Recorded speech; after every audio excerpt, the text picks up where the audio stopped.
Well, Gonzaga has a massive opportunity to pick up a victory over a top 5 team on Saturday morning against Nate Oats and the Crimson Tide, but can they handle Alabama's phenomenal freshmen?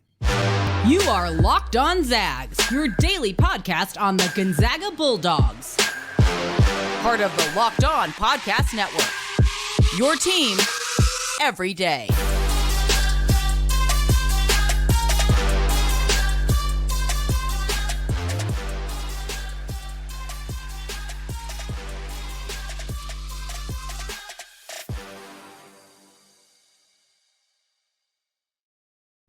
What is going on, y'all? Welcome to the Locked On Zags podcast, part of the Locked On Podcast Network, your team every day. I'm your host and longtime Gonzaga podcaster, Andy Patton, here to take you through another season of Gonzaga Hoops. Today, we are talking Gonzaga, Alabama, the big one, Saturday morning, 10 a.m., a tremendous slate of college basketball games for anybody who hasn't taken a peek at what games are going on Saturday. Hopefully you can get cozy and watch a lot of hoops because, boy, howdy, is there a lot of fun hoops to watch. But, of course, we're starting the morning, for those of us on the West Coast at least, with some Zags, Bama. This is going to be a very fun one. December 17th, 10 a.m., being played at the Legacy Arena in Birmingham, Alabama. It's the second leg of a quote-unquote home and home between Gonzaga and Alabama. Last year, of course, these two teams played in Seattle at the new Climate Pledge Arena in downtown Seattle, replacing Key Arena. The Zags, of course, fell in that game. It was their second loss of the season, a bit of a surprising one in a contest where the Zags were favored in that one, but Alabama did a really good job of neutralizing Drew Timme. It seemed like the staff hadn't really figured out how to implement Chet Holmgren into the offense yet. They kind of stagnated down the stretch and unfortunately fell in that one. And this one is going to be a challenge. Obviously, Gonzaga hasn't been quite at the level that many people had hoped to see them be, whereas Alabama has risen from a team, in the late 20s, kind of borderline top 25 team to begin the year, to now being a top 5 team in the entire country. Before we get into the Crimson Tide, I want to comment on the home and home series. Obviously, there's been a lot of kind of conversation around those types of series, notably with John Calipari and the Kentucky Wildcats. I love this kind of series where both teams agree, ahead of time, hey, we're going to play each other and we're going to travel to play each other, but we're both going to play in different arenas. So for Gonzaga, of course, they played 5 hours away from Spokane in Seattle. This game is in Birmingham. It's at the Legacy Arena. It is an hour away from Alabama's campus. I don't care that the distance is not equal. That doesn't really matter to me. The point is both these teams are playing games in their state or nearby their campus without being right on campus. I think it's a nice opportunity for both these teams to get a chance to play each other and get different fans into the arena. So I'm all for this. Of course, if Gonzaga and Alabama want to re-up the series, I wouldn't hate if they played at each other's home courts for the next round of the series. But for now, this kind of event is great, and I'm happy the Zags get a chance to play a team as good as Alabama, especially right now, because this is a huge opportunity for Gonzaga after falling out of the top 5, falling out of the top 2, being in the 15-20 range or 15th right now. A victory over Alabama is huge. It's not going to be easy. It's not going to be easy at all. This is a very, very good Alabama team. They are 9-1 on the season. Their only loss is to UConn. Number 3 UConn, only loss of the season, hence why they are ranked 4th in the country right now. They also have a unique record that they said earlier this week, or last week, I should say, with a win over Houston. They defeated North Carolina in the Phil Knight Invitational, that ridiculous 4 overtime game, 103-102 for the Crimson Tide. A few weeks later, they defeat Houston. That makes them the first team to defeat 2 number 1 ranked opponents before January since the 1965-1966 Duke Blue Devils. That is the last time a team has defeated 2 number 1 teams before January. So a really nice start to the season for Nate Oats' squad. If you didn't watch that Houston game, Houston was up 15 in the second half. Alabama came all the way back, crawled back to a victory on the strength of their offense and really their defense in a lot of ways. This is what makes this team so scary. They are 10th right now in the KenPom rankings. So, of course, ranked 4th in the country by the AP poll, 10th in KenPom, but they are very, very balanced. They have the 16th most efficient offense per KenPom and the 15th most efficient defense. So that just kind of tells you how they can really beat you multiple different ways. To compare this to Gonzaga, again, Alabama's 10th in KenPom, Gonzaga is 12th. So it is a very, very close matchup between 2 similarly ranked teams per the KenPom algorithms. The offense for Alabama is 16th. Gonzaga's is 4th. So in theory, an advantage there. But of course, the biggest difference here is that KenPom has Alabama's defense 15th and it has Gonzaga's defense 41st. So that is going to be an area of need for Gonzaga, their need to shore stuff up defensively. They have looked better the last couple of games on the defensive end of the floor. Part of that could be opponent quality. We will see what they look like here. The big matchup, the big issue is going to be superstar freshman Brandon Miller. He is a matchup nightmare. 6'9", 220, averaging 18.5 points a game, 8.5 rebounds per game. Also chips in 2 assists and a block. He's playing about 34 minutes per night, so he is all over the floor all of the time. He's always out there. He's always scoring. He's a great rebounder. At 6'9", 220, he's going to be a tough matchup for the Zags. Now, he's not an incredibly efficient shooter, at least not around the rim. He's shooting less than 40% from the field, but he is a 43.5% shooter from deep. So again, talking about stretching the defense, creating matchup situations that are difficult. This is a true freshman, one of the best freshmen in the entire country in Brandon Miller, and I think he's going to be a load for Gonzaga to handle. Of course, Alabama has more than just Brandon Miller. They are not a single run team. Nate Oats has done a fantastic job of adding players via high school recruiting, most notably, but they made a huge addition in the transfer portal as well. That was Ohio transfer point guard Mark Sears. Mark Sears has been a really big, critical piece for a team that plays 4 freshmen as consistently as Alabama does. To have a veteran point guard who can really slow things down and facilitate the offense and knock down open shots when given the opportunity has been a really nice boon for Alabama. Mark Sears has been that guy. 15 points. He's shooting 44% from deep. Again, we kind of mentioned that they're playing a lot of freshmen on this team. In addition to Brandon Miller, Noah Clowney has been fantastic as a true freshman big. He's averaging about 9.5 points and also 8.5 rebounds per game. And then you have Jaden Bradley. Jaden Bradley's coming in 8.5 points, 3.2 rebounds, and 3.2 assists. So couple of really, really important high-impact freshmen for this team, a really impact transfer in Mark Sears. And then they return a couple of players from last year, a couple of guys who really hurt the Zags. It's Charles Bediako down low in the block. He had a really good game defending Drew Timme. He was a true freshman last year and really helped shut down Drew Timme. And then Javon Quinterly is returning as well. Team averages 83 points per game. There's a reason their offense is rated so highly. They also shoot 35% from deep, so that's going to be a big issue for the Gonzaga Bulldogs, is not only defending Brandon Miller, not only crashing the glass, but also defending the perimeter, not letting Alabama get open looks from deep. Doing all of that in the same game is tough. It's a tough assignment, especially for a team that hasn't quite found their defensive identity just yet, but that's kind of what you need to do.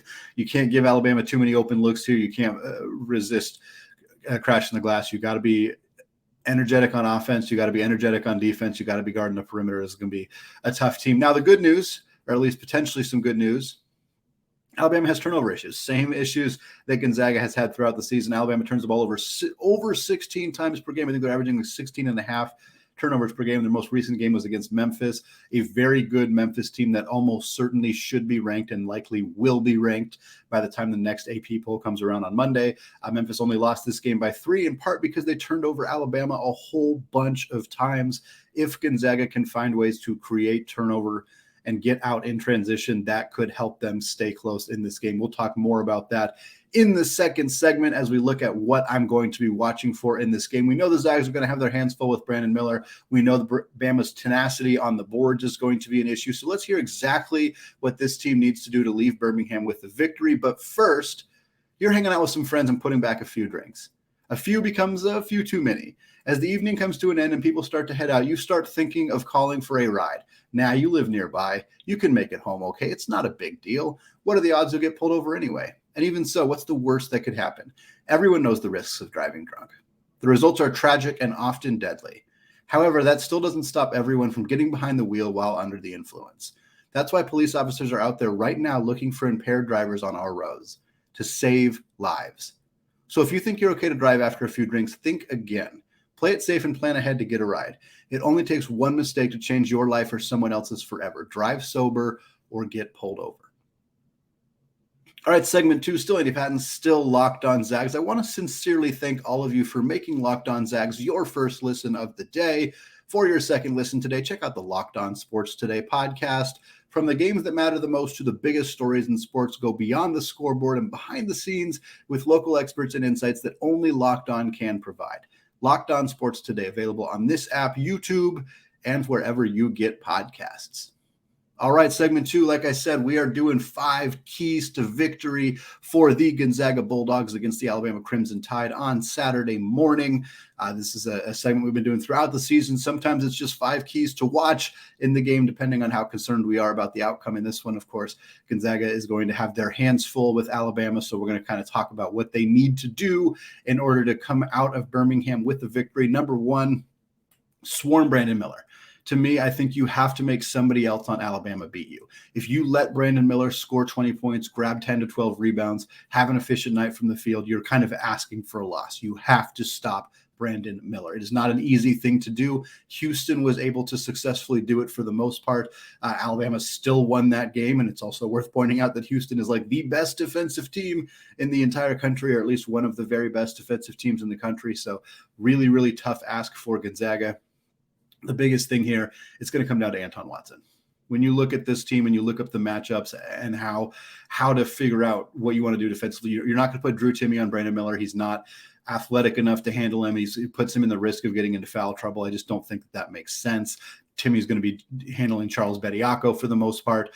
Julian Strawther could probably do it, but I like Watson's. He's got a little bit more size, about an inch taller, a little bit bigger, and into a better defensive player. That's more his skill set as a basketball player for Anton, is on the defensive end of the floor. I think you put Anton on Brandon Miller and you just tell him, like, you're not a help defender today. You're not a switch defender today. You are guarding Brandon Miller today. That is what you are doing. The Zags have done this before. We have seen it as effectively a box-and-one style defense. I have distinct memories of Gonzaga doing it against Jamari Bouye at San Francisco last year, where Rasir Bolton was not playing any other defense other than guarding Jamari Bouye.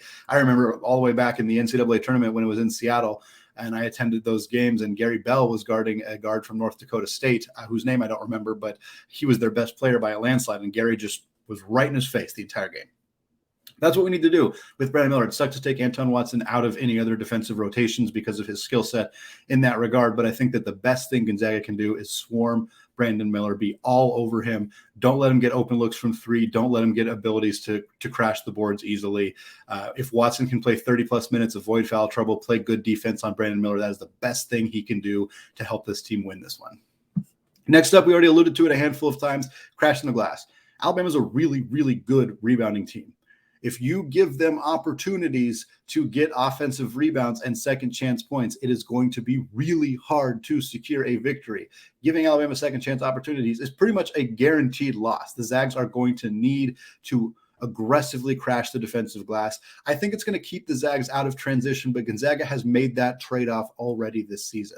We saw it against Purdue. We saw it against Xavier. Gonzaga was so aggressive at pursuing defensive rebounds. They sent everybody to crash the glass, which means that you do not have guys streaking down the court for potential fast break opportunities. Gonzaga could do that last year because Andrew Nembhard was such a maestro at getting things going in transition, and Chet Holmgren was such a machine cleaning up the defensive rebounds that you could have a few guys kind of cheat out and get going in transition. Rasir Bolton got a lot of his points that way. The hope was that would be the case again this year, potentially with him, potentially with Malachi Smith or even Hunter Salas. And unfortunately, it hadn't really been the case just because Gonzaga can't be relied upon to just soak up all of those defensive rebounds. Julian Strawther is going to be needed to send to clean up the glass. Drew Timme, of course, Anton Watson, of course, all going to need to have big games on the boards. I'm okay with Gonzaga being pulled out of transition if it helps avoid giving Alabama easy second chance opportunities. And then, of course, winning the turnover battle. This is going to be a huge part of this game. Both of these teams have issues turning the basketball over. So, of course, for Gonzaga, the big key here, taking care of the basketball. Alabama's a very, very good defensive team, and they are going to force turnovers. It is going to happen. They're going to get strips. They're going to steal passes. They're going to block shots. They're going to get turnovers. It will happen in this game. I can promise you that. What Gonzaga needs to absolutely avoid is giving away turnovers. No travels. No blatant offensive charges. I know the refs are very inconsistent about those, but don't put them in a position to make a bad call against you. No 3 seconds in the key, like no 5 seconds inbounding the ball, like the kind of dribbling the ball off your foot, the kind of turnovers that are avoidable need to be avoided in this game, because even if you avoid those, you're still going to cough up the ball a few times. Alabama's long and athletic and the top 15 team defensively for a reason. So I think for Gonzaga, the biggest thing is really avoiding the careless, stupid turnovers that we have seen all too often already this season. They have been tightened up in the last couple of games. This is the first big test for Gonzaga since that Baylor matchup. So we will see if they can kind of maintain some of that momentum we've seen in the last few games. But obviously we saw turnovers become a significant issue in the early part of the Washington game as well. So it is far from over for Gonzaga. And this is the kind of team that you just cannot afford to turn the ball over 18, 20 times and expect to win. And then, of course, sticking with the same key, Gonzaga's got to force Alabama to turn it over. This is a team that turns the ball over a lot, 16.5 times per game. So for Gonzaga, Timmy's activity on those hedges, we've seen him be really good at getting out there and trying to poke the ball away. A few steals that way would be fantastic. Taking risks, but also being ready for, hey, if that risk doesn't work, we got to rotate quickly on defense. We can't let Mark Sears or Brandon Miller or any of the rest of Alabama shooters get open looks from three, because those risks are quickly going to look bad if Alabama is able to respond to them. But I think playing back and playing a little bit more timid on defense and letting Alabama get into their sets, letting Alabama run their offense is not a recipe for success either. So be aggressive, push them on defense, try to force turnovers, but understand the risks there and that the possibility that Alabama can make you pay if you don't make your rotations well, if you don't do your rotations well after potentially missing out on some turnover situations.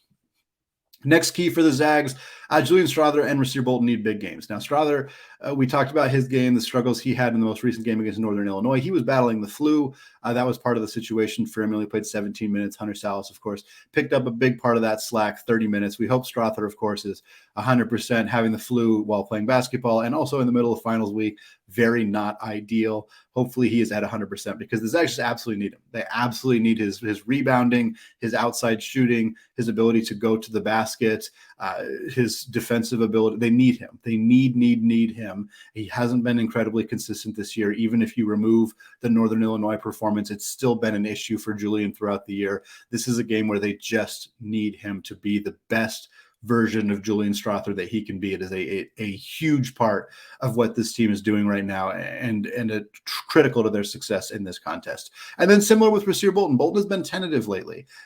Maybe it's because he just hasn't quite figured out his role offensively. We also saw his fingers taped up. Perhaps that could impact his ability to shoot from long range.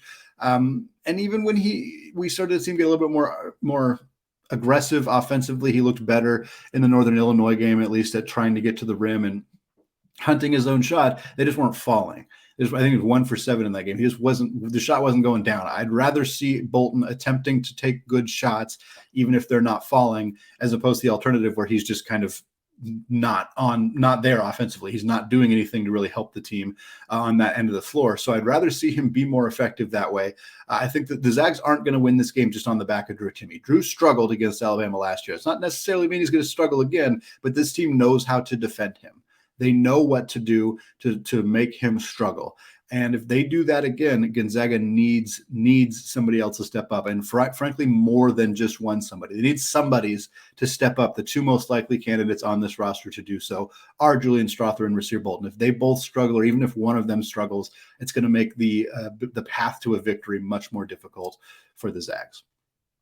And then finally, it's not just the starters. It's not just Bolton, Strawther, and Anton Watson, Andrew Timme in this game. The Zags are going to need some bench production as well. And fortunately for the Zags, the bench production has been very good in the last couple of games. And so a continuation of that is going to be a huge factor for the Zags in this Alabama game on Saturday. Hunter Salas has been outstanding. His defensive intensity has been incredible in all of Gonzaga's most recent games. His ability to get out in transition, usually because of his own defensive efforts, has been fantastic. His shot has been confident. He's been taking outside shots. He's been trying to get to the rim, dribble drives, getting to the free throw line, converting there. Like, he has done everything right for Gonzaga in the last couple of weeks, and he needs more playing time. And in this game against long, physical athletes, Hunter Salas and what he brings to this team, his length, his athleticism, his defensive intensity, all of that is going to be critical. I expect Hunter Salas to play 25-ish minutes in this one. Not exactly sure who who all he is going to take minutes from, probably a smattering of different guys. Of course, it depends on the health situation for Strawther and even Bolton to that extent. And he could play in place of Nolan Hickman, depending on how comfortable Gonzaga is running with a non-traditional point guard out there. But Salas needs to play. He needs to play 25 minutes. He's a huge part of what Gonzaga wants to do in this game. And then you have Ben Gregg. And Ben Gregg looked so good against Northern Illinois, career high 18 points. His floor spacing could be a really big hinge for Gonzaga in this one. Maybe he can pull Bediako away from the rim, pull Brandon Miller away from the rim, pull Noah Clowney, who's a good shot blocker, away from the rim a little bit. The big question for Ben is how he will do on the defensive end of the floor, because as much as he can help Gonzaga offensively by stretching the floor, by being an outside shooter, and the good decision-making we've seen from him lately offensively, if it doesn't matter if he's not helping this team defensively. We've seen some games where he's had some really good defensive plays. He handled Zach Edey pretty well, and that's your National Player of the Year front runner right there. But if he's struggling with Alabama's athleticism, if he's struggling to play on the defensive end of the floor, that's going to make it a little bit tougher for him to play as many minutes, certainly, as he did against Northern Illinois. But what he brings offensively is really important to this team. And, of course, the transfers, Malachi Smith, Efton Reed. Not sure how much of a role we'll see from Efton Reed in this game. Obviously, he has the nice size and physicality you like against a team like this.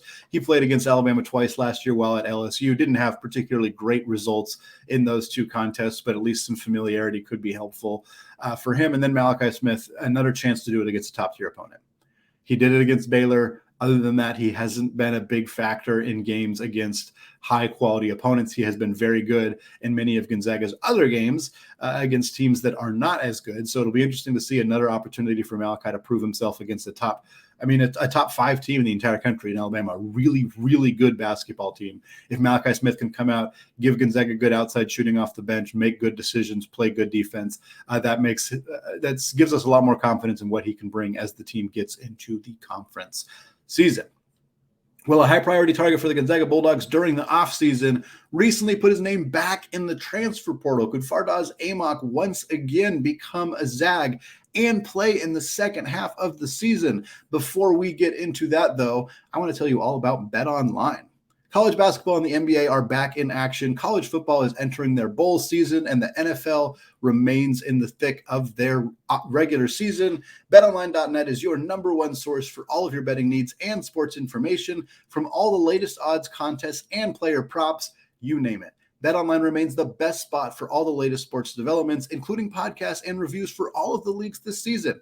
And it's not just basketball. BetOnline is your continued source for all your sports wagering information needs, including live betting and your favorite Vegas casino games. They even have lines for coaching changes across every major sport, so even in the offseason, you can get your fix. Head to the website today or use your mobile device to learn more about the trends in action.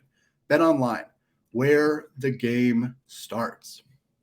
All right, segment 3, still Andy Patton, still locked on Zags, and we're switching away from previewing the Gonzaga-Alabama game. We will have more about that contest on Friday's episode as well. But for now, I want to talk about a few pieces of news that hit our ears over the last couple of days for the Gonzaga Bulldogs. Number one, Texas Tech center Fardaws Aimaq, a transfer from Utah Valley University. He has entered the transfer portal again in a surprise and kind of still developing story here for college basketball. Aimaq did not play at Texas Tech. You may recall his name as a player who entered the transfer portal during March Madness last year. He was a monster at Utah Valley during his final season with the Wolverines. I think he averaged 19 points, 14 rebounds, was a strong outside shooter, good shot blocker, great rebounder, good low post scorer, kind of brought a little bit of everything, instantly became one of, if not the most appealing big man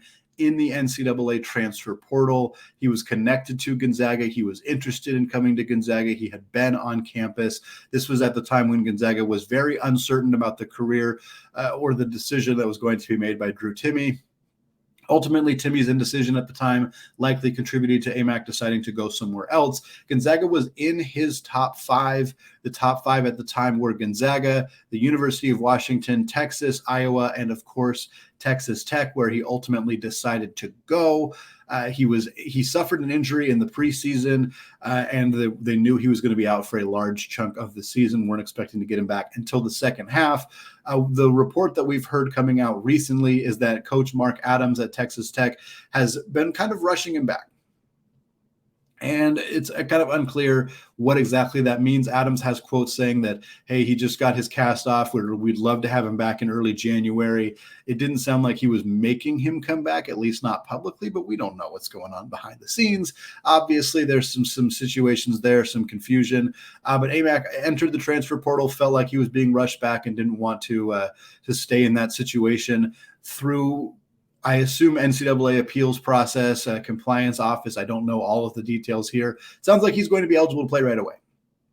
So that is dependent, of course, on his health, having not played at Texas Tech and all, assuming that he is in good academic standing and all of that stuff. He can transfer at the semester deadline, go to another school, and begin enroll academically at the school. And then once he is healthy, depending on the new training staff, all of that stuff, he could in theory start playing right away. So this is a huge addition to the transfer portal, a top 10 center, a player that many believe is capable of being an All-American, not this season, obviously, because he missed half a year, but like has that level of talent.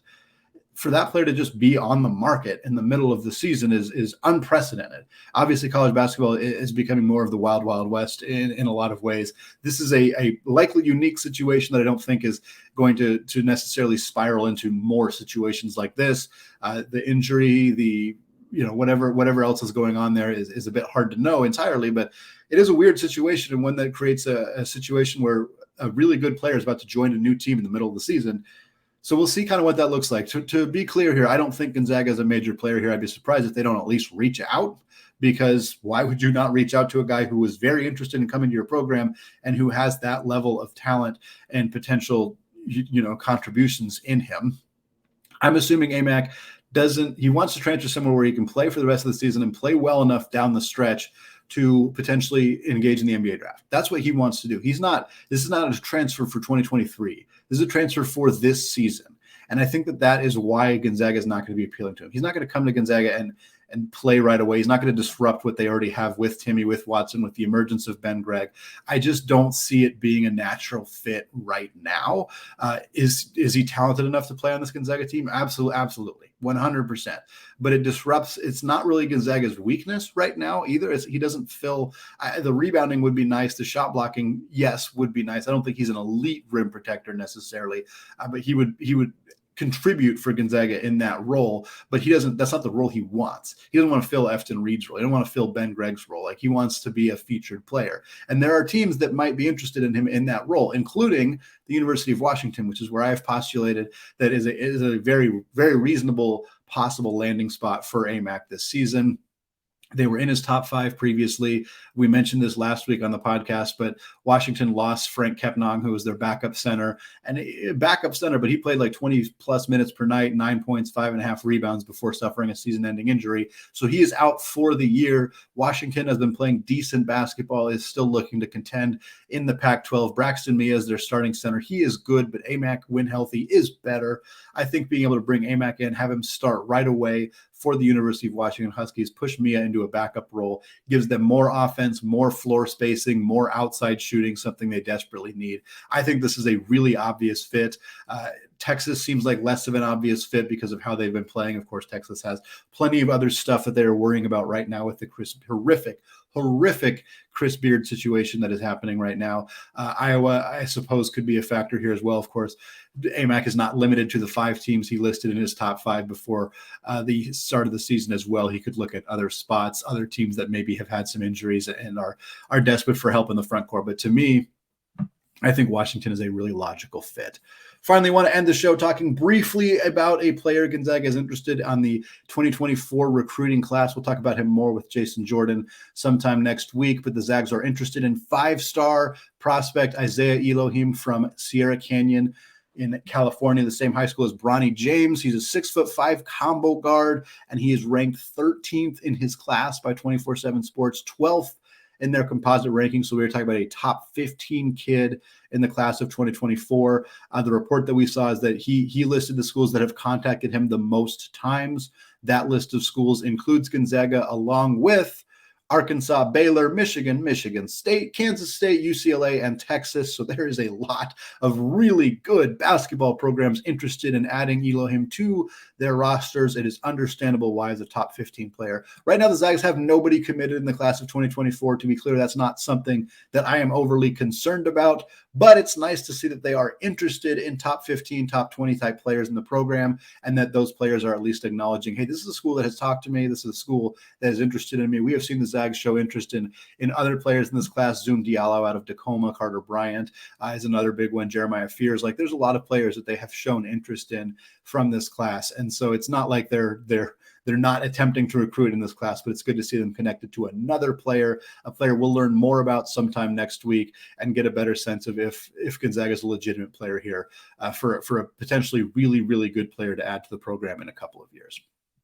All right, that's going to do it for me today. More coming on Friday's episode. Of course, don't forget to check out the new Locked On College Basketball podcast with myself and my co-host Isaac Shade, giving you updates around all of college basketball. You can find it wherever you get podcasts. You can also go find it on YouTube and hit that big red subscribe button if you haven't done so yet. Finally, I want to thank all of you for making Locked On Zags your first listen of the day. For your next listen, check out the Locked On Sports Today podcast, the biggest stories of the day, plus instant reactions, big game recaps, and the take of the day. Available on the Odyssey app, YouTube, and wherever you get podcasts. All right, thank you all for listening, and go Zags.